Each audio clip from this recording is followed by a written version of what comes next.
Ahora, iniciamos el rostro de la noticia. En media hora son analizados temas de interés nacional y qué más apasionante y más interesante que las elecciones generales, que pues llegó la votación y pasó la votación del domingo anterior, pero falta mucho más. Antes de llegar a la segunda vuelta están sucediendo acontecimientos muy importantes e interesantes, pero el análisis corre a cargo esta vez del licenciado José Carlos Sanabria, quien es politólogo de ACIES, que es la Asociación de Investigación y Estudios Sociales. Bienvenido, licenciado. Víctor, muy buenas tardes y muy buenas tardes a todos los televidentes. Sin duda es un momento político muy importante. Este proceso electoral que se desarrolló de una manera bastante atípica, porque recordemos que el proceso electoral se dio en medio de una crisis política profunda. Una crisis política profunda que nos trajo manifestaciones, una crisis que nos trajo antejuicios y una crisis que nos trajo una serie de situaciones impensadas, insospechadas, que no se habían dado durante el proceso electoral, durante los procesos electorales anteriores, y que lo que vino a hacer fue básicamente a opacar y en muchos de los momentos a pasar a tercero, cuarto e incluso quinto plano de interés y de atención el proceso electoral como tal. Entonces sí es importante resaltar, porque no fue hasta básicamente el último mes, un poco, incluso las últimas 3 semanas, que incluso los partidos pudieron presentar sus propuestas, desarrollar las actividades de campaña que normalmente desarrollan. Y creo que una de las primeras lecciones que hay que tener es, en principio, que esta crisis política se dio por problemas de corrupción que simplemente reflejan en alguna medida las debilidades estructurales del sistema, y que lo que reflejan es que tenemos una crisis de legitimidad y de representatividad del sistema político. El ciudadano no se siente identificado con los candidatos ni con los partidos, y esa es una crisis que ha estado presente durante muchísimos años, pero que se evidenció en estos eventos y fue justamente coincidente con el proceso electoral, y esa es una de las características que luego generó muchísimas dudas, porque se empezó principalmente a dudar en que si las personas iban a asistir o no a las urnas. Hubo una intensa campaña también del voto nulo, frente a la insatisfacción, al rechazo y al repudio que la ciudadanía le tenía al sistema político. Pues una de las alternativas, que es democrática y que está presente, era principalmente asistir a las urnas y manifestar su rechazo votando de manera nula. También pues había otra corriente que indicaba que no, que lo importante y que en medio de esta crisis política lo que se necesitaba era no dejar solo al sistema político, a la democracia y al país, sino que salir a votar, y a votar de una manera en el cual pues los ciudadanos apoyaran a su, en este caso a su preferencia y a su partido y al candidato que más cercano sintieran. Y en ese sentido creo que se rompieron varios mitos, y varios o algunos de ellos están principalmente relacionados con el gasto de campaña. Regularmente se hace una relación entre el que más gasta en campaña obtiene más votos, pero nos dimos cuenta que en este caso uno de los partidos que superó el techo de campaña, que fue líder, que fue sancionado por el Tribunal Supremo Electoral, y esta sanción pues impidió para que ellos continuaran con su campaña en medios de comunicación, quedó hasta el momento en un tercer lugar. No logró el primer lugar, ni mucho menos la estimación que desde enero estaba tratando de posicionar en el imaginario, sino que los guatemaltecos salieron a votar, votaron de manera muy sofisticada. Es decir, en este caso creo que también es otra de las características, es que no hubo un voto de lista, es decir, un voto planilla y un voto en el cual las personas por el mismo partido votaban tanto para el presidente, para los diputados y para el alcalde. Los ciudadanos expresaron de manera diversa sus preferencias. Incluso hubo municipios en donde, por ejemplo, ganaba el candidato a presidente de determinado partido, pero no lo hacía el alcalde, ni mucho menos esos votos también se trasladaban al diputado. Entonces en alguna medida la crisis política lo que produjo fue mayor interés de los ciudadanos por conocer a los partidos, por conocer a los candidatos, por conocer cuáles son las funciones de cada uno, tanto el presidente, de los diputados, de los alcaldes, y expresar en función de eso su voto y su preferencia. Incluso el acarreo de votos, o el acarreo de votantes, perdón, que es básicamente un mecanismo que los partidos políticos utilizan el día de las elecciones, que es movilizar a sus simpatizantes de las aldeas más lejanas a los centros de votación, que en alguna medida eso puede suponer que condiciona y asegura el voto para el partido, pero que no fue así.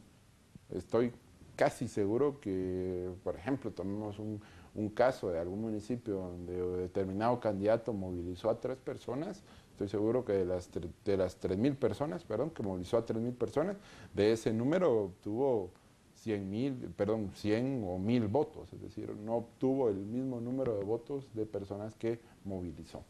La crisis política a la par de las elecciones prácticamente, pero ¿cómo deja a las instituciones y a las leyes de Guatemala el haber superado este proceso? Yo creo que las deja fortalecidas y en alguna medida, hablemos por ejemplo del sistema de justicia, salen fortalecidas. Recordemos los procesos judiciales que se han iniciado contra el expresidente y contra la ex vicepresidenta del país. Era algo completamente impensable que en el país se estuviera, primero que se renunciaran los dos y que posterior a la renuncia se iniciaran procesos legales y que en este momento ellos están sentados enfrentando la justicia. Sí creo que eso es realmente un fortalecimiento importante que hay que destacar. Otro de los aspectos sumamente importantes y es que como guatemaltecos aprendimos la lección y que a pesar de que tenemos 30 años en democracia y muchos desafíos, pero que hemos dejado varias cosas en el pasado y una de ellas son los rompimientos constitucionales.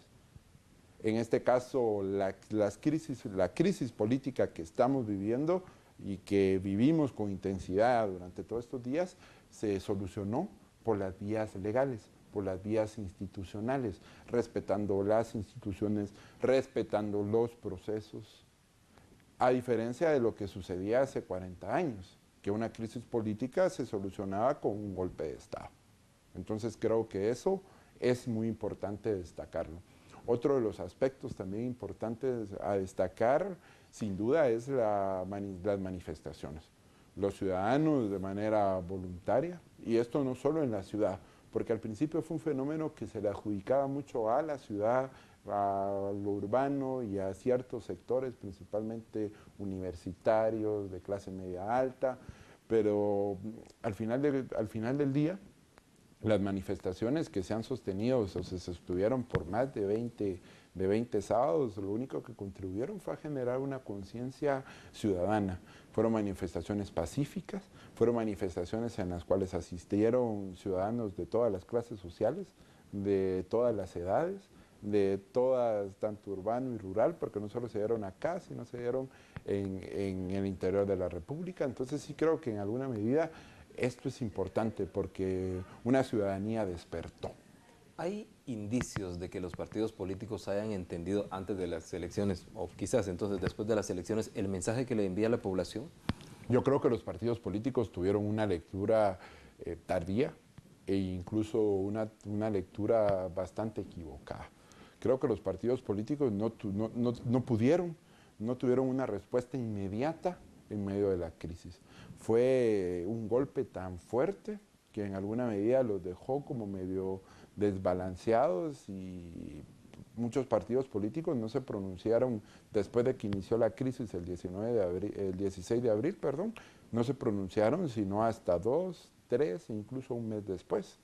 Los partidos políticos no tuvieron esa capacidad y ese era uno de los principales reclamos que tenía la ciudadanía, que los partidos políticos no representaban en este caso las demandas, las exigencias, no son los canales de participación democrática. Criticaron mucho no solo la forma en que se fueron postulados los candidatos, porque hay que conocer cómo son postulados los candidatos en los partidos políticos, que no es una forma democrática, sino es una forma básicamente a través de compra de candidaturas y de designaciones, en este caso de las cúpulas partidarias. Eso pues producía en alguna medida candidatos que no necesariamente gozaban de representatividad, de aceptación y de legitimidad por las personas, y que fueron fuertemente criticados. Hubo un momento donde la crisis política, el proceso electoral generó las condiciones para discutir una eventual reforma a la ley electoral y de partidos políticos. Eso es que también insospechado e insuscitado. Las reformas a las leyes electorales, si comparamos las experiencias en otros países, se dan después de los procesos electorales, no en medio de un proceso electoral, y eso generó pues también la discusión de que si se aprobaban esas reformas, aplicaban ahora y para este proceso electoral. Incluso se llegó a hablar de que si era posible postergar el proceso. Entonces, analizando y haciendo una breve revisión, porque estamos haciendo una breve y rápida revisión, es un proceso electoral muy especial, muy característico, atípico, pero que al final del día las instituciones salen fortalecidas, como hablábamos hace un rato, y dentro de ellas el Tribunal Supremo Electoral creo que es una de las instituciones que también sale muy fortalecida, que tiene desafíos, que todavía tiene tareas pendientes, pero que sale muy fortalecida. Nunca en la historia de las elecciones habíamos visto a un Tribunal Supremo Electoral que suspendiera las actividades de campaña del partido de oposición que en ese momento se perfilaba como el mayor partido de oposición. Eso no sucedía antes. Y ahora está básicamente tras el conteo del gasto de campaña del partido UNE, que está pues básicamente bastante alto, no ha superado el techo, todavía tiene un colchón que le permite realizar y gastar en la segunda vuelta electoral, pero sin duda el Tribunal Supremo Electoral, si la UNE lo supera, va a tomar las mismas decisiones que tomó con el partido líder. Gracias, José Carlos. En este momento iremos a la pausa, pero volvemos de inmediato entonces con este análisis, ahora muy actualizado respecto a lo que ocurre después de las elecciones generales. Volvemos.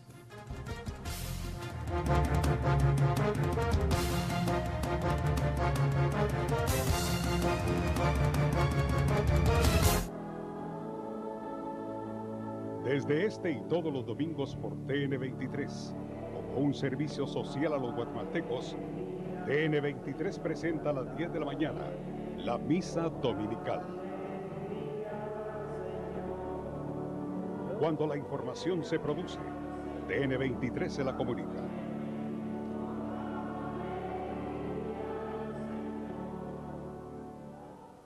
El musicón que te gusta está en el 104.9. Musicón 104.9. Musicón 104.9. Te hacemos vivir tu música. No estás conmigo, se me escapa el aire, corazón vacío. Musicón 104.9. Tropicalidad. La noticia está en un cambio constante y TN23 le presenta los hechos más destacados minuto a minuto. TN23 con más emisiones de noticias que cualquier otro medio.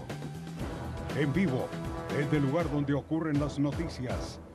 TN23, el único canal de noticias en Guatemala a las 24 horas. Porque una noticia no tiene horario. TN23, todo noticias las 24 horas.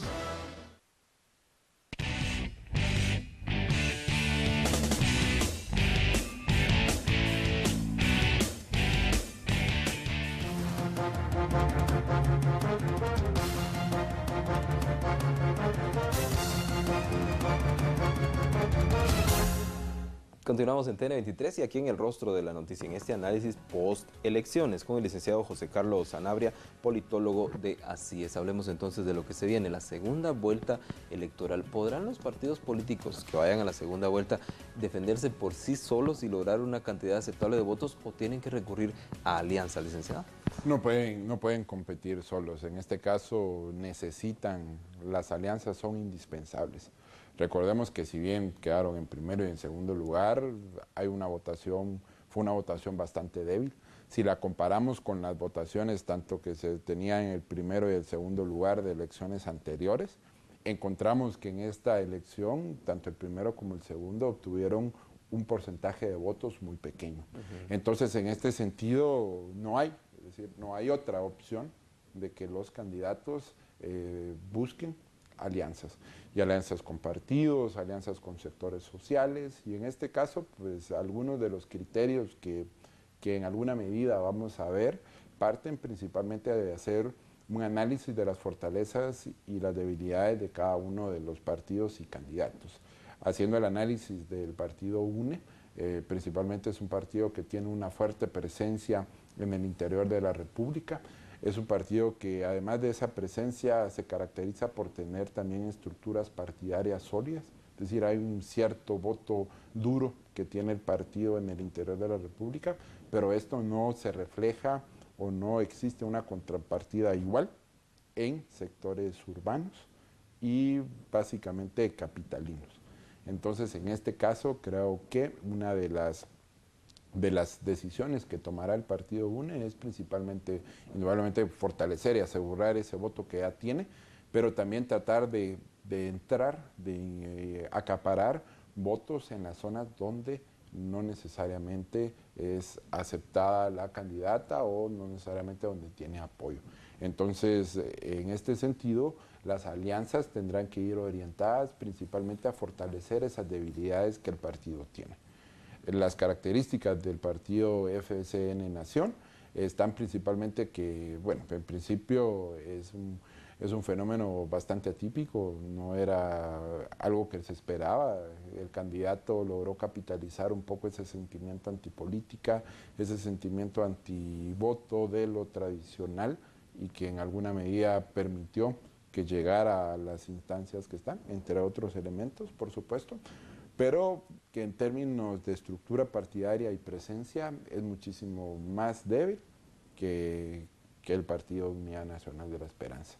Y tiene, pues en este caso, a diferencia también de la UNE, un voto más urbano, más capitalino, y a pesar de que obtuvo votos en el interior de la República, en el área rural, no tiene tanta presencia y no tiene tanto apoyo como Sandra. Entonces él va a estar, y el partido va a estar también más interesado en tratar de fortalecer esas áreas en el interior de la República. Y hay que tener en cuenta también, en este sentido, qué tipo de alianzas y cómo se expresan esas alianzas. Vamos a tener alianzas que se van a hacer de manera pública, y esto regularmente se hace, ya sea el candidato presidente o el secretario general del partido que va a apoyar al partido que está compitiendo, pues da una conferencia de prensa e invita a los afiliados, a las estructuras del partido, a que voten y a que apoyen a determinado candidato. Hay otro tipo de alianzas que son más informales, que no necesariamente las vamos a ver con conferencias de prensa y de manera pública, pero que también son importantes y que son muy difíciles de observar y fiscalizar, pero que en alguna medida se hacen principalmente para evitar el desgaste político que eventualmente tendría el partido que está compitiendo al momento de que las personas sepan que un partido o que determinado partido las está apoyando. Habrá que ver también cuál es el comportamiento, por ejemplo, del partido líder, del partido patriota, del partido Todos, o creo, y del partido unionista, del partido Encuentro por Guatemala, es decir, porque cada uno de ellos tiene sus fortalezas, tiene sus nichos electorales que pueden aportarle en alguna medida a los candidatos. Esperaría que en las próximas semanas veamos realmente cómo se mueven estos partidos y cómo se va reconfigurando ese tablero electoral de aquí al 25 de octubre, que vamos a tener la segunda vuelta. Y creo que esta segunda vuelta también va a estar caracterizada, a diferencia de la primera, por una fuerte discusión. Ya si teníamos en la primera 14 binomios presidenciales, ahora tenemos 2, y es un momento muy oportuno para conocer a profundidad los programas y las propuestas y las políticas públicas que cada uno de los partidos políticos está presentando. Conocer también con mayor profundidad a los candidatos, y creo que por las condiciones y por las características de este proceso electoral es necesario también que los partidos y los candidatos presenten al equipo que les va a acompañar. Entonces, básicamente tendríamos un triángulo donde tenemos a las propuestas y el programa, tenemos al candidato y al equipo. Entonces, tratar de configurar esos tres elementos nos podrá o nos permitirá a los ciudadanos evaluar quién es la mejor opción de las dos que tenemos. Entendiendo entonces que uno de los partidos, la UNE, es bastante rural y el otro FCN es bastante urbano y que en la segunda vuelta las personas votan menos, es decir, hay mayor cantidad de abstencionismo. ¿A quién podría afectar esto? Yo creo que en alguna medida afectaría principalmente al FCN Nación, porque es en las áreas urbanas donde ese abstencionismo se incrementa. Yo creo que acá hay una discusión importante porque se preveía que para la primera vuelta no asistieran muchas personas. Habían algunos analistas que decían, vamos a llegar al 40% de participación, no vamos a superar el 50%, pero veamos los resultados, fueron sorprendentes. Llegamos al 70%, superamos el 70%, el 70 punto y algo. Es la participación más alta de los 8 procesos electorales generales que hemos tenido de 1985. Es ejemplar. La ciudadanía en medio de esta crisis política salió a votar y lo hizo de una manera muy sofisticada, lo hizo de una manera muy consciente, muy reflexiva y lo hizo también de una manera masiva. Era algo impensable, principalmente porque el proceso electoral se estaba dando en una crisis que lo tenía prácticamente opacado y pasaba a estar en la lista número 20 de prioridades de las personas, porque estaban más interesados en ver cómo iba el juicio de la ex vicepresidenta, cómo iba el proceso de antejuicio del presidente, qué presentaba la CICIG y el Ministerio Público, que eso fue otra de las características de este proceso electoral también, que tanto el Ministerio Público y la CICIG presentaron antejuicios en contra de candidatos. Entonces, realmente todo ese montón de acontecimientos y sucesos nos tenía ocupados y no necesariamente nos tenía pensando en el proceso electoral. Gracias. Ahora pasemos al otro plano, al Congreso de la República. Lo que falta, las pocas semanas que faltan de esta legislatura, la nueva conformación, y si puede incidir en algo el Congreso para la segunda vuelta o no. Yo creo que en alguna medida sí puede incidir. En este caso, pues tendría que ser una agenda bastante limitada, una agenda muy reducida. Habrá que preguntarse, y acá no tenemos una bola de cristal, pero hay algunos elementos que ayudan un poco a explicar cómo pueden moverse en el Congreso, pero hay algunos que prevén incluso un transfugismo antes de que se tome elección, como sucedió en el 2011. Y habrá que ver también cuál es el comportamiento, en este caso, por ejemplo, de bancadas que perdieron la elección, que quedaron fuera de la segunda vuelta electoral y que pueden en alguna medida bloquear la agenda legislativa. Estamos hablando de las bancadas líder y la bancada Partido Patriota. ¿En qué medida logran consolidarse, mantenerse unidos? Porque, por ejemplo, en el caso de líder, no todos los diputados lograron su reelección, muchos sí, otros no. E incluso líder obtuvo, como resultado del proceso electoral, menos diputados de los que actualmente tiene. El Partido Patriota es un partido oficial, bueno, realmente era el partido oficial, ya el Ejecutivo ya no representa al Partido Patriota, pero que también está evaluando pues algunas situaciones que están relacionadas principalmente con la situación que está enfrentando el presidente de la República. ¿Qué podría pasar con el presupuesto del año entrante? Es una de las discusiones más importantes que tiene. Lo peor que pudiera pasar es que no se apruebe un nuevo presupuesto. Sino creo que en este sentido el gobierno tiene que elaborar un presupuesto que permita no solo atender la crisis política, sino atender la crisis financiera que tiene el Estado.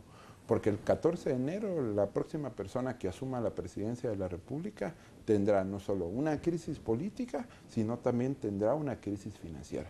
Entonces es importante que los partidos políticos, los diputados, actúen de manera responsable y que aprueben un presupuesto que permita en este caso poder atender las demandas y las exigencias que el próximo gobierno va a tener. porque va a entrar en un contexto de una crisis política, en un contexto de una crisis financiera, pero también en un contexto donde las demandas y las exigencias de la ciudadanía cada vez son más crecientes y los recursos para atenderla cada vez más pequeños y limitados.